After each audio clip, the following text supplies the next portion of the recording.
한 번 더 인사합시다. 띠로 인사합시다. 하늘의 복 많이 받으시기를 바랍니다. 시작.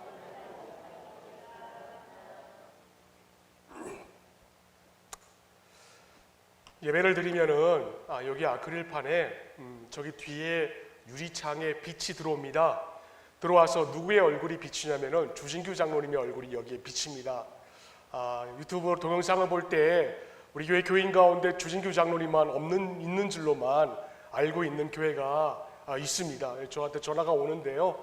여러분 되도록이면은 좀 갑갑하더라도 예배 드릴 때에 원활한 그 전도 활동을 위하여서 뒤에 커튼을 블라인드를 좀 밑에까지 내려주시면 빛이 반사가 안 되어서 주진규 장로님의 얼굴이 비치지 않을 것입니다.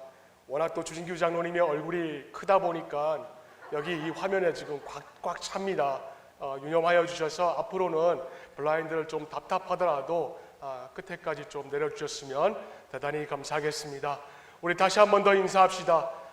주 안에서 형통합시다. 시작. 주 안에서 형통합시다. 아멘.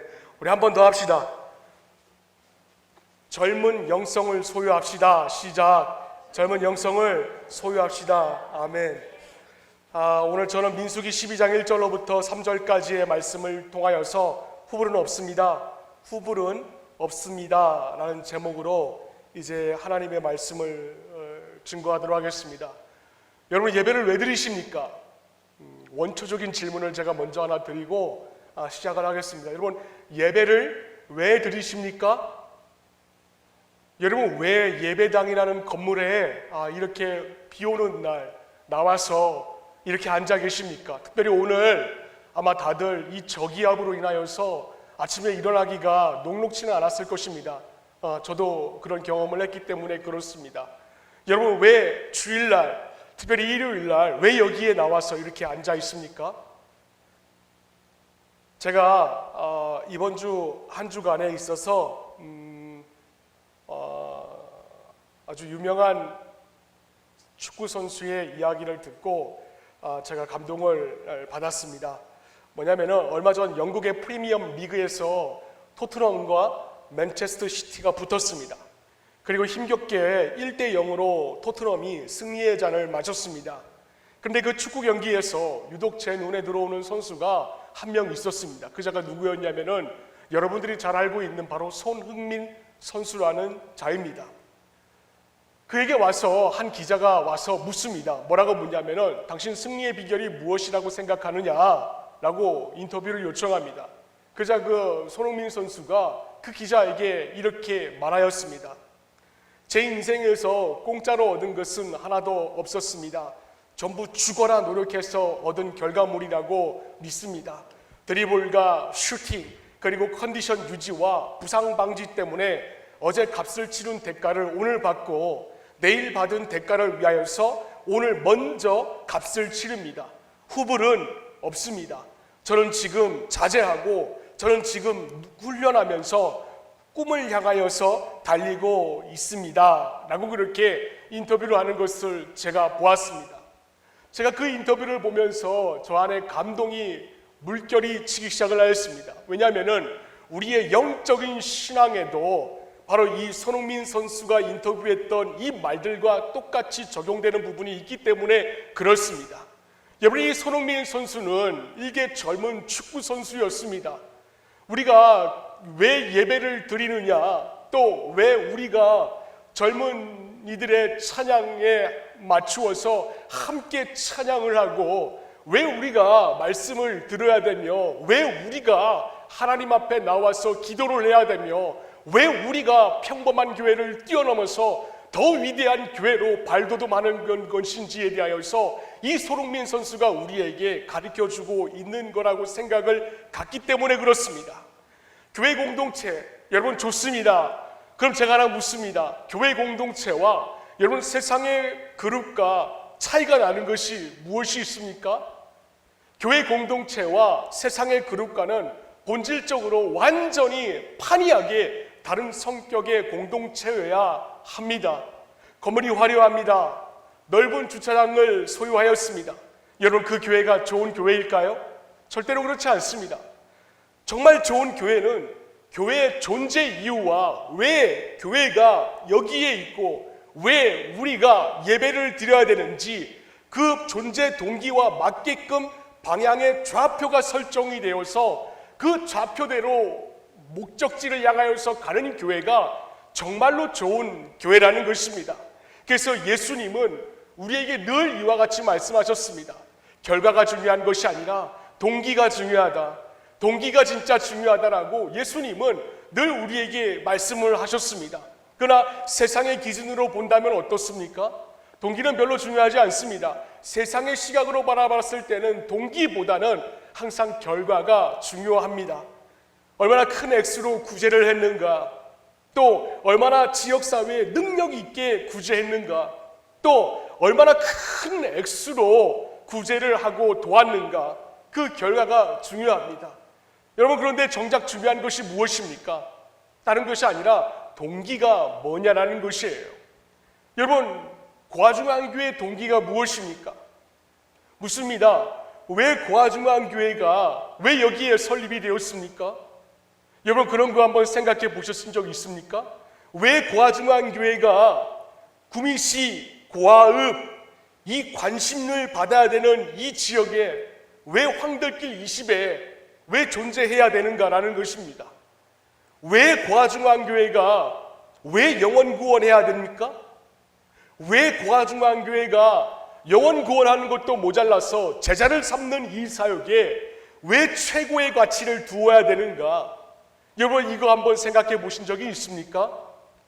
여기에 답이 없으면은 고아중앙교회는 시대가 지나면은 곧 허물어질 건물만 남게 되는 것입니다.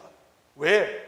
동기가 분명하지 않는다면은 그것이 술인지 물인지 정체성을 알 수가 없기 때문에 그렇습니다.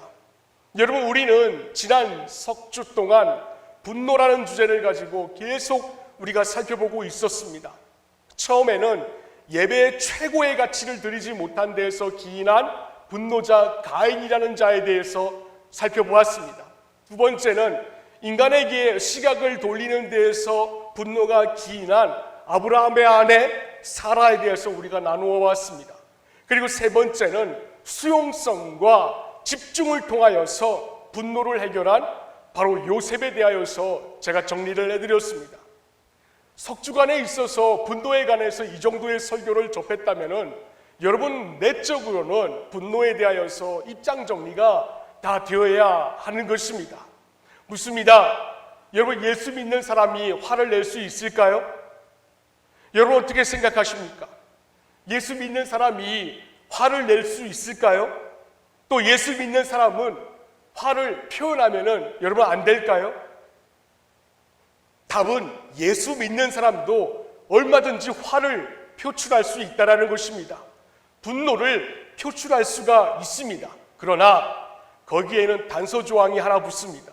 뭐냐면은 개인을 위한 분노는 절제해야겠지만 하나님과 교회의 덕을 위해서 분노해야 한다는 것이에요. 이것이 바로 분노의 동기입니다. 그리고 오늘 우리가 살펴보았던 이 민수기 말씀에서는 공동체와 하나님에 위하여서 그리고 공동체의 덕을 위하여서 분노의 동기를 표출하는 자가 등장을 하고 있습니다. 여러분, 그 자가 누구입니까? 바로 물에서 건진 자라는 닉네임을 가지고 있는 모세라는 자입니다. 모세, 우린 잘 알고 있습니다. 모세는 어떤 면에서 120살을 사는 동안에 있어서 일생 동안 분노를 간직했던 자임에 분명합니다. 하나님은 그의 분노가 하나님을 위한 분노로 바뀔 것을 기다리셨다가 하나님께서는 그를 하나님의 도구로 사용하셨다는 것을 우리는 민수기를 통하여서 발견할 수가 있습니다. 여러분, 모세의 분노는 그의 나이가 40세에 남을 죽이는 살인하는 것으로 시작이 되었습니다. 당시 그는 애굽의 왕자였습니다. 왕위 계승 서열의 1인자는 아니었지만 한평생 그냥 그 자리에 있음으로 인하여서 남들보다 더 뛰어나게 호의호식하면서 얼마든지 잘 살 수 있는 신분이었습니다. 근데 그가 살인을 저질렀습니다. 40살에 도망자 신세가 되었습니다. 그를 이스라엘 백성이 애굽의 십장에게 채찍으로 맞는 것을 분노했습니다. 그래서 분노해서 그 십장을 때려서 쳐서 죽였습니다. 왜? 왕궁에서 화려한 생활을 하고 있는 모세가 노예로 전락한 동족인 히브리인의 처참한 처지에 분노한 것입니다. 즉, 나 때문이 아니라 나와 같은 피가 흐르고 있는 내 형제, 나와 같이 피가 흐르고 있는 내 자매, 그를 위하여서 분노한 것입니다. 모세는 자신의 민족을 사랑한다라고 생각을 했습니다. 그래서 자신의 민족을 박해하는 애굽의 십장을 쳐 죽인 것입니다. 그러나 이런 분노를 여러분, 우리는 의로운 분노다 이렇게 말할 수 있을까요? 절대로 그렇지 못합니다. 왜냐하면 이는 어디까지나 자기 중심적인 분노이기 때문에 그렇습니다. 근데 놀라운 것이 뭐냐면은 우리의 입장의 차이에서 이 모세의 살인을 봤을 때는 이렇게 분노하는 자를 가리켜서 덜 떨어진 자라고 얼마든지 생각할 수 있지만, 하나님께서는 그 살인자를 가리켜서 세상에서 그보다 더 온유한 자가 없다라고 말씀을 하셨다라는 것입니다. 민수기 12장 3절 말씀에 보시면 하나님께서 모세를 가리켜서 이와 같이 말씀하십니다.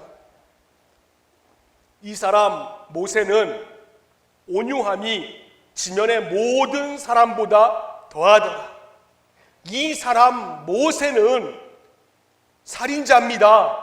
그런데 그 살인자를 가리켜서 하나님께서 뭐라 말씀하시냐면, 이 사람 모세는 온유함이 지면의 모든 사람보다 더하더라.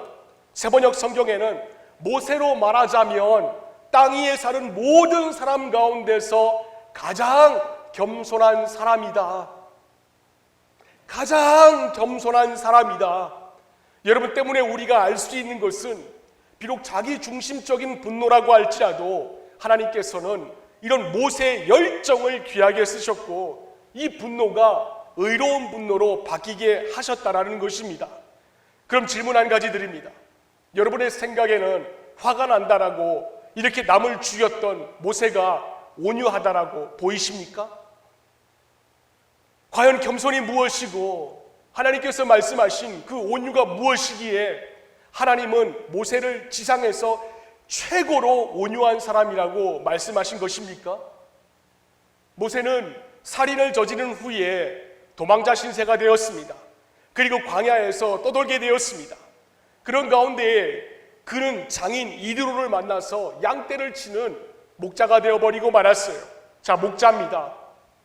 당시 목자라는 그 직업 자체는 사회에서 가장 냉대받고 천한 직업 가운데 하나였습니다. 냄새가 납니다.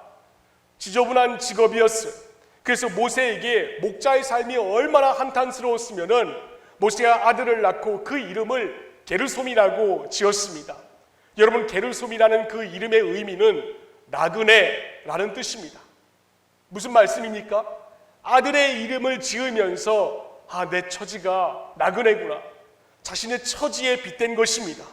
그래서 출애굽기 2장 22절 말씀에 보시면 십보라가 아들을 낳으니 모세는 내가 낯선 땅에서 나그네가 되었구나 하면서 아들의 이름을 게르솜이라고 지었다라고 하였습니다. 그렇다면 이렇게 천한 목자로 살아가니까 여러분, 모세 안에 자리 잡고 있던 그 분노, 사람을 죽일 만큼 사나운 그 성격이 여러분 사라졌을까요? 왕자에서 목자로 신분이 변함으로 인하여서 자기의 자아가 무너졌을까요? 절대로 그렇지 않습니다. 40년 동안 하나님께서는 모세를 지켜보시고 계셨습니다. 그리고 그분은 불에 타지 않는 떨기나무에 나타나셨습니다. 거기서 모세에게 이스라엘 백성을 구원하라는 하나님의 명령을 받았습니다. 사명이죠. 그런데 그 자가 어떻게 받아들였습니까? 하나님께서 내가 너를 지명하여서 내가 너를 애굽 백성에게 보낼 터이니까는 너는 그 자들을 구원하여라 라고 그렇게 하나님께서 직접 그분의 음성으로 모세를 불러주시고 사명을 더하여 주셨는데 모세는 no, 못 가겠습니다. 3번씩이나 하나님께 거절 의사를 밝혔습니다. 하나님은 네가 맞아, 자기는 난 아닙니다 라고 합니다. 하나님은 당신이 그에게 능력을 더하여 주시겠다라고 했는데 나는 도저히 하나님을 믿을 수가 없습니다 라고 고백을 합니다. 하나님은 그 자에게 순종하라고 했는데 그 자는 끝까지 불순종하였습니다. 여러분, 모세는 여전히 자신의 자아가 펄펄 살아 있었습니다.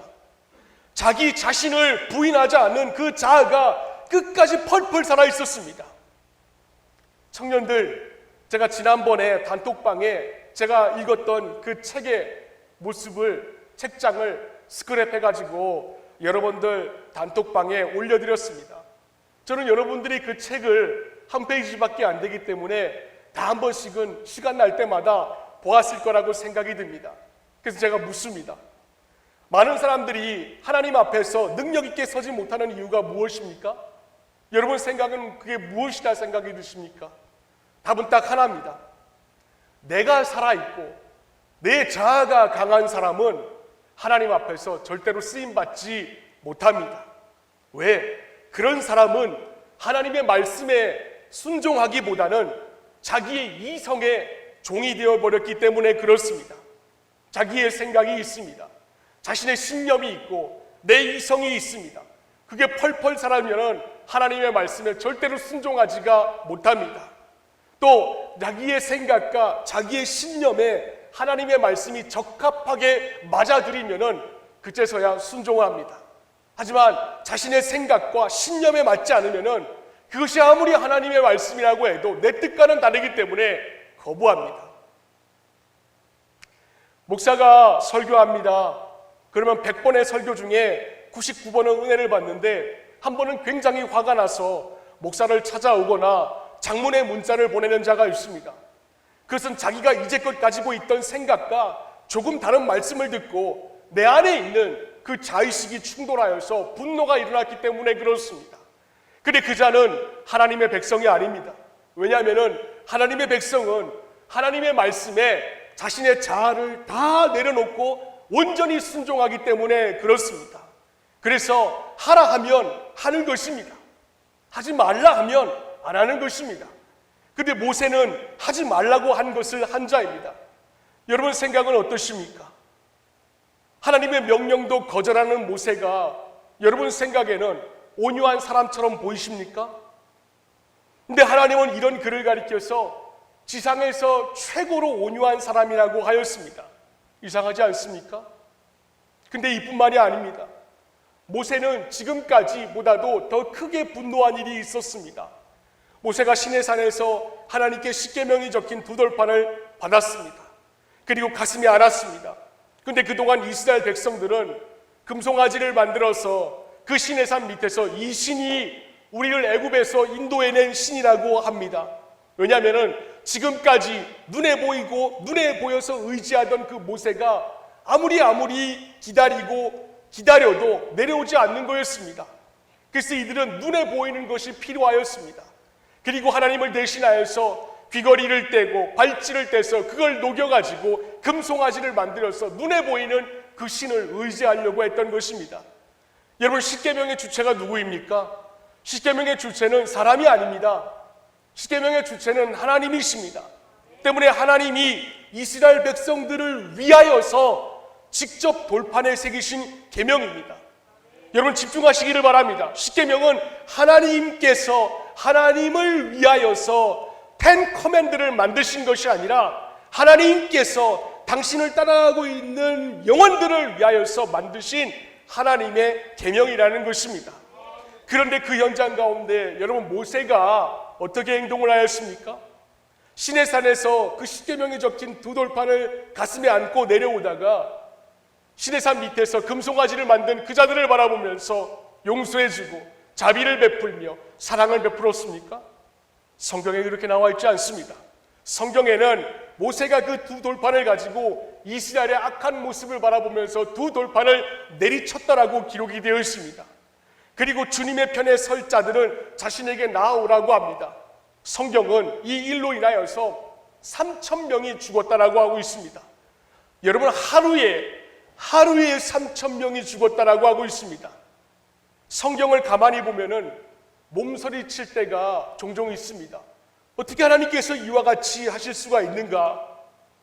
애굽의 2살짜리 난 아기도 그렇고 그리고 예수님께서 태어나실 그 당시에 아기를 죽이는 것도 그렇고 어떻게 하나님께서 이와 같이 하실 수가 있는가? 바로 출애굽기 32장의 경우가 바로 그런 경우입니다. 그 말씀해 보시면 하나님은 죽인 것으로도 충분한 것 같은데 금송아지를 만들어서 우상 숭배자에게 했던 그 모습을 바라보면서 더 잔인하게 하나님께서 징계하시고 있기 때문에 그렇습니다. 출애굽기 32장 20절 말씀에 보시면 하나님께서 그 우상 숭배자들에게 이렇게 하셨습니다. 3,000명이 죽인 것도 모자라서 하나님이 어떻게 하셨는가? 그들이 만든 수송아지를 가져다가 불에 태우고 가루가 될 때까지 빻아서 그것을 물에 타서 이스라엘 자손에게 마시게 하였다. 금송아지입니다. 이미 고철이 된 상태입니다. 그거를 불에 태우고 가루가 될 때까지 빻아서 그것을 물에 타서 한 명 한 명마다 그 물컵을 통째로 마시게 했다라는 것입니다. 여러분, 하루 동안 3,000명이 목숨을 잃은 것도 그야말로 참혹한 대학살이 벌어졌다는 얘기입니다. 그런데 하나님께서는 거기서 끝나는 것이 아니라 그들을 향하여서 빻은 가루를 마시게 하셨습니다. 그런데도 하나님은 모세를 가리켜서 온유한 사람이라고 하고 계십니다. 여러분, 이유가 뭘까요? 왜 이렇게 잔인하게 행동을 했던 모세를 가리켜서 하나님께서는 왜 그 자를 가리켜서 온유한 사람이라고 할까요? 그것도 세상에서 말입니다. 그것은 딱 하나, 모세의 분노는 자기 자신을 위한 분노가 아니었습니다. 모세의 분노는 자기의 자아가 부정되지 않아서 화를 냈던 것이 아니라 모세의 분노는 하나님을 위한 분노를 표출한 것이기 때문에 그렇습니다. 때문에 하나님은 분노하는 것보다도 왜 분노를 표출하는지, 왜 네가 화를 내야 되는지, 하나님은 바로 그 마음의 동기를 보시는 것입니다. 자, 그러면은 우리가 좀 집중적으로 생각해 봐야 될 부분이 있습니다. 뭐냐면은 그가 도대체 어떤 경험을 하였기에 자신에 대한 분노에서 하나님을 위한 분노를 표출할 수 있는 그릇이 될 수가 있느냐라는 것입니다. 여러분, 모세에게 대체 어떤 일이 벌어졌길래 그가 자신을 위한 삶을 살고 있다가 자아를 부정하지 못하고 자신을 위한 분노를 표출하는 그 작은 그릇에서 어떻게 하나님의 나라와 하나님을 위한 큰 그릇으로 바뀔 수가 있었는가? 딱 하나입니다. 하나님은 그에게 동기의 관점을 변화시키기 위해서 그를 광야로 내모셨습니다. 허허벌판입니다. 그 가운데서 양떼를 먹입니다. 여러분, 그가 지금 우리가 먹고 있는 온전한 음식과 순전한 음식을 먹을 수 있다라고 여러분은 생각하십니까? 그 돌 무더기 있는 그 광야 가운데 그는 음식을 먹고 벌레를 먹으면서 험한 곳에서 잠을 자게 하셨습니다. 그래서 사람들의 칭찬과 박수가 없는 곳에서 그는 겸허하게 자신을 두려보게 되었습니다. 40년입니다. 40년은 애굽에서 살았고 40년은 광야에서 살았습니다. 여러분, 우리가 성경을 통하여서 모세가 40년을 광야에서 살았구나, 여러분, 우리는 그렇게 결론을 보고 알 수가 있지만 모세는 언제 끝날지 모르는 광야에서 살았던 것입니다. 상상 한번 해봅시다. 얼마나 괴로웠을까요?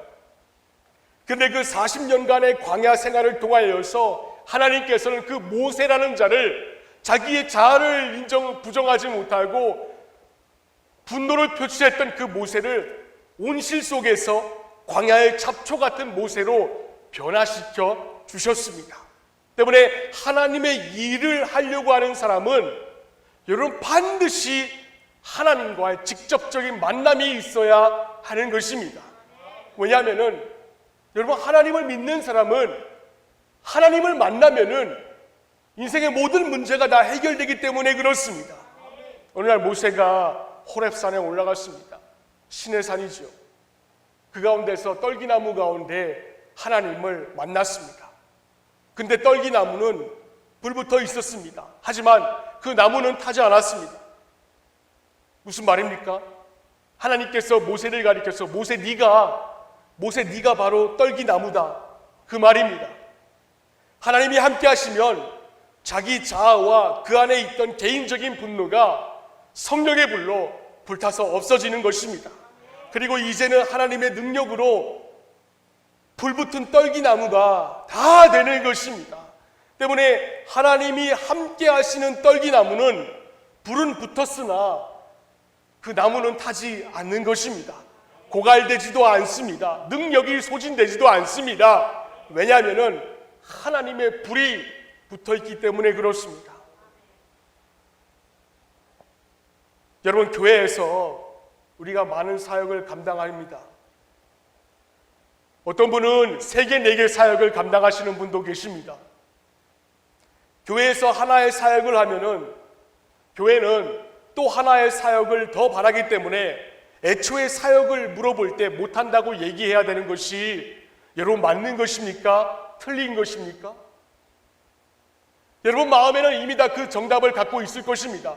과연 이게 성경적인 것인지 다 거기에 대한 답변을 갖고 있을 것입니다. 만약 그런 분이 계신다면은 그는 하나님의 불이 붙지 않고 세상의 불이 아직까지 붙은 자입니다.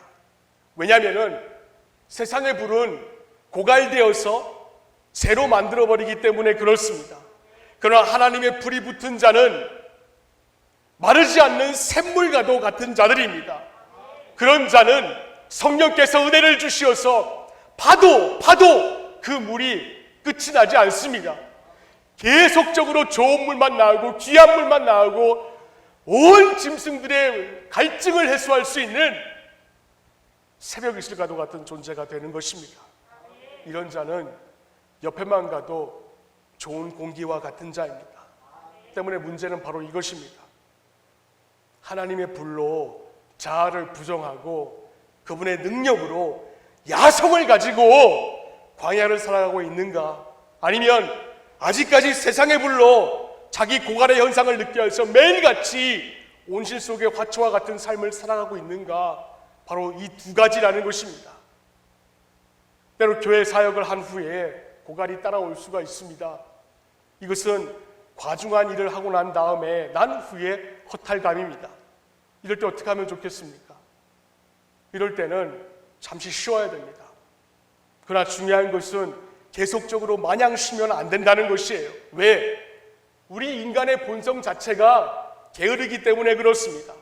때문에 하나님의 사람은 엘리야 선지자처럼 로뎀나무 아래 주저앉아 있다 할지라도 하나님께 물을 수 있는 믿음의 좌표가 설정되어야 한다는 것입니다. 하나님, 저에게 왜 이런 현상이 벌어지는 것입니까? 하나님, 왜 저에게 영적 탈진이 오는 것입니까? 물어야 됩니다. 그런데 대부분의 사람들은 이런 현상의 답은 간단합니다. 그게 뭔지 아십니까? 자기의 능력으로 그 사역을 감당하려고 했기 때문에 그래요. 자기 사역을 자기 인간의 노력으로 감당했기 때문에 지치는 것입니다. 그래서 제가 묻습니다. 여러분은 사역을 하기 전에 하나님의 능력을 구하면서 기도하고 시작하십니까? 정말 감사한 것은 우리 찬양팀이 이번 부흥의 기간 동안 찬양을 하기 전에 기도로 시작하고 기도로 끝맺었다는 것입니다. 여러분, 하나님의 사람은 사역을 하기 전에 기도함으로 시작을 해야 되는 것이에요. 분명한 것은 예수님도 사역하기 전에 기도하시고 시작을 하셨다는 것입니다. 또 제자들도 사역하기 전에 함께 모여서 그 다락방에서 기도함으로 오순절 성령의 역사가 불어닥침으로 인하여서 그 고갈되지 않은 능력을 통하여서 하나님의 나라를 확장하는 사역을 감당했다는 것입니다.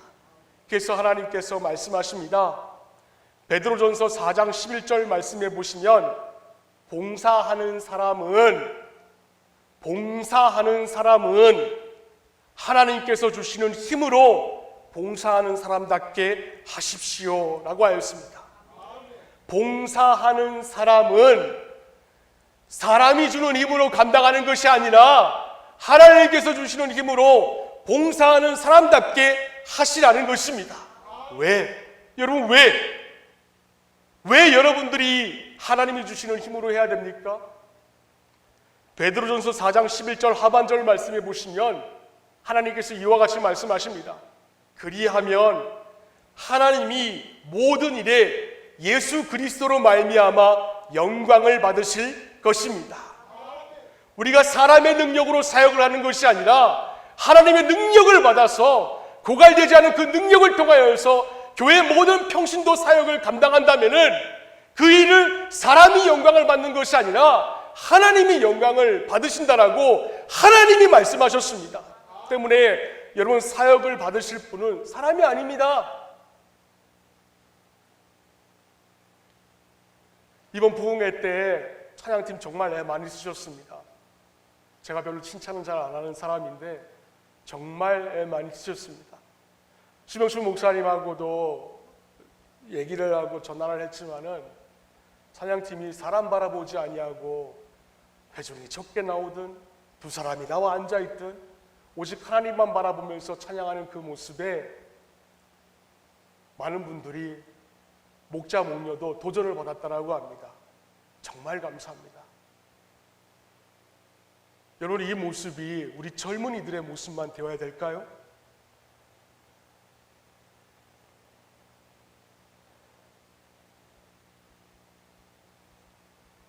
하나님의 불이 자기에게 붙고 자기에게 붙은 그 불이 점점 다른 사람들에게 옮겨지는 것을 확신할 수 있기를 바랍니다. 우리가 그걸 사모해야 돼요. 사모해야 됩니다. 이것이 바로 야성을 가지면서 고갈되지 않는 성령의 능력을 공급받는 비밀입니다. 여러분, 제가 제 강단에 등잔불이 있습니다. 호롱불이라고도 하는 것으로 제가 알고 있습니다. 이것은 성냥불과 이 등잔불의 차이가 여러분 무엇인 줄 아십니까? 성냥불은 잠시 큰 불을 일으킬 수가 있습니다. 그리고 자기를 타오르게 합니다. 그러나 성냥은 아무리 큰 불이 붙어도 20초도 못 견딥니다. 그리고 그 성냥은 곧바로 재가 되고 맙니다. 왜? 성냥에는 심지가 없습니다. 심지가 없으면은 공급되는 기름이 없습니다. 그래서 그 성냥은 금방 꺼집니다. 근데 이건 어떻습니까? 이 등잔불은 다릅니다. 계속해서 타오릅니다. 왜? 이 안에 심지가 있습니다. 심지가 있고 이 안에 기름이 공급되어 있기 때문에 그렇습니다. 그래서 이사야서 26장 3절 말씀을 개역개정 성경으로 보시면 주께서 심지가 견고한 자를 평강하고 평강하도록 지키신다라고 하였습니다. 심지가 견고한 자를 내가 평강하게 만드는 것이 아니라 하나님이 평강하고 평강하도록 지켜주신다라는 것입니다. 사역자들, 특별히 우리 목자, 목녀들, 또 우리 청년 찬양팀들, 또 우리 유초등부 교사들 사명 감당하고 불러주신 소명 감당하느라 애 많이 쓰시고 계십니다. 그런데 그것이 사람의 능력의 동기인지 하나님께서 여러분들에게 부어주시는 능력의 동기인지 점검해 볼 필요가 있습니다. 우리가 심지가 굳게 내려져서 고갈되지 않은 능력으로 사역을 감당하고 하나님의 사람이 되는 자들은 결코 고갈되지 않은 능력의 사람인 줄로 믿습니다. D.L. 무디가 그의 책에서 이렇게 전하고 있습니다. 사역자를 망가뜨리는 것은 과다한 사역이 아니다. 사역자를 망가뜨리는 것은 사역이 아니라 성령 없이 일하는 것이다. 그러므로 사역자들은 성령의 역사 없이 일하면은 분을 품고 마귀의 도움이 된다. 정말 그렇지 않습니까? 오늘 본문의 떨기나무 모세는 불이 붙었습니다. 자신의 자아가 다 죽었습니다. 그 불로 인하여서. 그리고 세상에 나가서 꺼지지 않는 인생이 되었습니다. 그래서 자신을 위한 분노에서 하나님을 위한 삶을 살아갈 수가 있었고, 그런 그를 가리켜서 하나님께서는 네가 지상에서 가장 온유한 사람이다 라고 하신 것입니다. 여러분, 오늘날 그리스도인들의 문제가 무엇입니까? 분노해야 될 때 분노해야 됩니다. 분노할 때 분노해야 되는데 분노해야 될 땐 침묵합니다. 침묵해야 할 때 분노합니다. 그래서 자꾸만 그리스도인들이 안주하려고 합니다. 아닙니다. 여러분, 성도는 누구든지 간에 안주하면 안 됩니다. 노인이 물리적인 나이가 많아서 노인이 아니라 노인처럼 생각하고 노인처럼 말하고 노인처럼 행동하면 그자가 바로 노인인 것입니다. 여러분, 성도는 누구든지 간에 영적인 전쟁터에 나가야 됩니다. 왜? 성도는 온실 속의 화초가 되면 망합니다. 싸움이 없는 평안을 구하지 마세요. 그건 마귀가 원하는 것입니다. 때문에 성도가 회피하고 도망가는 것이 아니라 영적인 싸움에서 영적인 군인이 되어서 고갈되지 않은 그 능력으로 말미암아 영적인 야성이 묻어나와야 하는 것입니다. 때문에 땅바닥으로 갈 수 있는, 먼저 갈 수 있는 야성이 있어야 되는 것이에요. 특별히 여러분들 말입니다. 특별히 우리 교회 청년들은 땅바닥으로부터 거기까지 가서 거기서부터 능력을 길러야 살아가는 데에 넘어지지 않습니다. 때문에 기도해야 돼요. 목장에 참석하시고 기도하시고 새벽 예배, 새벽 기도에도 나와서 예배당에 나와서 기도하시고 수요 기도에도 나와서 예배당에 나와 기도해야 됩니다. 누가 여러분을 위하여서 멍석 깔아주길 바라면 안 됩니다. 스스로 해야 됩니다. 여러분들은 어른이에요. 어른은 주일학교 아이들과는 다릅니다. 어른은 자기가 밥상 차릴 줄 압니다. 항상 스스로 모든 것을 능동적으로 움직일 줄 아는 것이 어른입니다. 어른은 남이 반찬 안 만들어줍니다. 여러분이 모이는 방, 여러분 스스로 청소하세요. 왜 나이 많은 브라질 목장에서 70세 이상 되시는 분들이 왜 여러분 방을 쓸고 닦아주어야 되는 것입니까? 나이가 많다고 어른이 아니에요. 어른은 어른처럼 생각하고 어른처럼 말할 줄 알고 어른처럼 행동해야 어른입니다. 여러분 전체에게 제가 묻습니다. 우리가 언제부터 쉬는 게 사명이 되어버렸습니까? 또 묻습니다. 인생 길어봤자 80년, 90년인데 여러분 언제 하나님을 위하여서 싸워볼 것입니까? 언제 영혼 구원하고 언제 제자 삼을 것입니까? 또 언제 하나님을 위하여서 여러분 한 번만이라도 싸워본 적이 있습니까? 딱 한 분만을 위하여서. 가만히 보면은 싸우지도 않고 밤낮 쉬겠다고 합니다. 그리고 항상 하는 얘기가 나 상처받았다고 자기 상처를 이야기하면서 위로해달라고 합니다. 내 마음 아시죠? 근데 신기한 건 위로받고 힘 생기면 사명 감당하지 않고 또 죄짓고 또 불순종합니다. 그런데 죄짓다가 지쳐서 돌아와서 여기저기 가서 위로해달라고 합니다. 제가 이런 분들 볼 때마다 제 안에 한 가지 드는 생각이 있어요. 뭐냐면은 저 도대체 뭐 하는 건지 모르겠습니다. 저한테 누가 좀 답변 좀 해주세요. 교회에서 예배드리고 힘없는 이유가 죄짓고 불순종하겠다는 거 그거 아닙니까? 아유 어쩌면 그리 상처가 많아요. 시간 지나면은 나아진다고 기다려보라고 합니다. 이쯤 되었으면은 되겠지 않은데 또 기다려보라고 합니다. 그래서 기다려봅니다. 근데 가만히 보니까 봄에는 봄 탄다고 힘들다 그럽니다. 여름에는 덥다고 힘들다라고 합니다. 가을에는 가을 탄다고 힘들다 그래요. 겨울에는 춥다고 힘들다라고 그럽니다. 근데 제가 알고 있는 상식으로는 1년에는 4계절밖에 없어요. 그렇게 맨날 힘들면 언제 하나님을 위하여서 싸울 것입니까? 언제 영혼 구원할 거예요? 교회 건물만 지키다가 하나님 앞에 갈 것입니까? 밤낮 쉬기만 할 거예요? 도대체 그런 인생이 어떻게 예수 믿는 인생입니까? 말도 안 됩니다. 때문에 야성을 가지고 하나님을 위하여서 싸우지 않는 성도는 진정한 의미에서 성도라고 부를 수가 없는 것이에요. 왜? 바울이 말합니다. 디모데후서 4장 7절 말씀에 보시면 나는 선한 싸움을 다 싸우고 달려갈 길을 마치고 믿음을 지켰습니다. 유언입니다. 여러분 우리 다 죽거든요. 앞으로 8년 뒤, 6년 뒤면 정년 은퇴하신다고 저한테 고백하신 분도 있습니다. 다 은퇴합니다. 세상에서. 언젠가 하나님 앞에 갈 때인데 우리가 하나님 앞에서 바울과 같이 하나님 제가요 선한 싸움 다 싸웠습니다.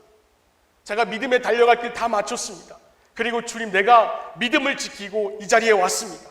우리 이렇게 얘기해야 되는 것 아닙니까? 바울은 성인이라서, 바울은 바울이라서. 아닙니다. 바울도 우리와 다르게 오장육부 가진 자입니다. 그는 육부 육장이 아닙니다. 그도 우리와 똑같이 팔 2개 있습니다. 손가락 10개 있고요, 다리 2개 있었고요, 발가락도 10개, 우리와 똑같습니다. 그럼 우리도 바울과 같이 신체 조건을 가지고 있다면 우리도 인생은 하나님을 위한 선한 싸움의 현장이라고 정의를 하고 하나님의 나라와 하나님의 의를 위하여서 분노를 표출할 줄 알아야 되는 것이에요. 때문에 하나님의 이름이 욕보이는 그것을 가지고 회피하고 하나님의 나라를 방해하고 영적인 악한 세력 가운데에 노도와 같이 치민다 할지라도 그걸 모른 척하고 지나간다면은 그 자의 인생은 하나님 앞에 가서 떳떳할 가치가 없는 자입니다. 왜? 우리의 본질이 뭡니까? 제가 묻습니다. 여러분, 우리가 왜 예배를 드립니까? 왜 우리가 교회를 오는 것이에요? 그 답은 딱 하나입니다. 예수 그리스도가 바로 우리의 본질이기 때문에 그렇습니다. 때문에 선한 싸움을 위하여서 마음껏 분노하십시오. 하나님을 위한 분노는, 그 분노를 위하여서 전력을 다해서 영적인 악한 세력은 자꾸만 내 마음을 주저앉히려고 할 때마다 분노를 표출하시기를 바랍니다. 나는 군사다. 성령의 능력으로 나는 7배나 갑절의 영감을 소유하였다. 이 영적인 야성이 우리 안에 묻어나와야 하는 것입니다.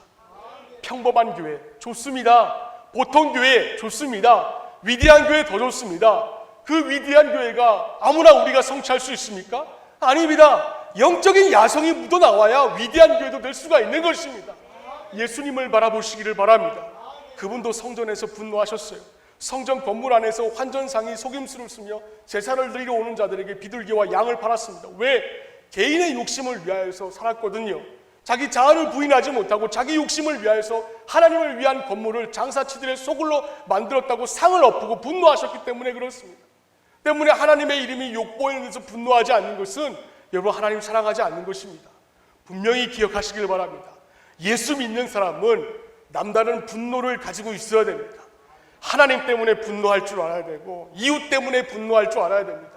왜 저자가 예수 믿어야 되는데 왜 저자를 예수 믿지 못하게 하는 것입니까? 이것 때문에 분노해야 되고, 신천지가 교회에 와서 예배드려야 할 때에 어떻게 신천지가 교회에 와서 집회에 와서 참석할 수 있는가? 그것 때문에 분노할 줄 알아야 되는 것입니다. 이제 남은 생에 여러분 무엇을 위해서 분노하면서 살 것입니까? 결단을 합시다. 이 분노를 품고 남은 생애 동안 주님 앞에 선 날까지 한결같은 보폭으로 걸어가고자 하는 믿음의 삶이 우리 모두에게 있기를 바랍니다. 그리스도인이 이런 결단으로 주님 앞에 설 때에 교회는 평범한 교회를 넘어서 더 위대한 교회가 될 줄로 믿습니다. 교회가 회복이 되면 사람이 회복이 됩니다. 지역사회가 회복이 되고 지역사회가 회복이 되면은 여러분 온 시가 바뀌어질 줄로 믿습니다. 여러분들이 이 일에 쓰임받는 하늘의 도구가 될 수 있기를 예수님의 이름으로 축원을 드립니다. 기도하겠습니다. 하나님 아버지 감사합니다. 아버지 하나님, 우리가 그리스도인으로서 분노할 때 분노할 줄 알아야 되고 분노하지 말아야 될 때 하나님 우리가 분노를 표출할 때가 참 많이 있습니다. 주님, 우리는 모세를 통하여서 하나님을 위하여서 이웃을 위하여서 분노할 때 분노해야 되고 하나님의 나라와 교회의 덕을 위하여서 분노할 때 분노해야 된다는 것에 대해서 우리가 묵상하였습니다. 아직까지 내 자아가 죽지 않은 자가 있습니까? 주님 불쌍히 여겨주시고 이제는 자신의 자아를 다 내려놓고 성경의 자아, 예수의 자아로 가득 차게 해주시고 하나님 영적인 야성을 소유함으로 인하여서 평범함의 교회를 뛰어넘어서 더 위대한 교회가 될 수 있는 우리 공동체가 될 수 있도록 하나님께서 은혜 더하여 주시옵소서. 모든 기성세대들이 젊은이들과 같은 영적인 야성이 묻어나게 해주시고 아버지 하나님 모두가 다 밑바닥으로 가서 사역을 시작하며 불러주신 소명과 맡겨주신 사명을 감당할 수 있는 우리 모두가 되어서 늘 주님 앞에 행복감을 표출할 수 있는 우리 교회가 될 수 있도록 하나님께서 은혜 베풀어 주옵소서.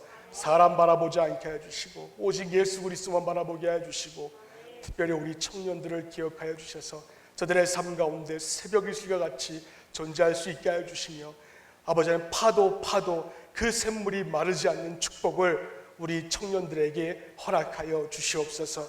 감사드리며 거룩하신 예수님의 이름으로 간절히 기도를 드립니다. 아멘.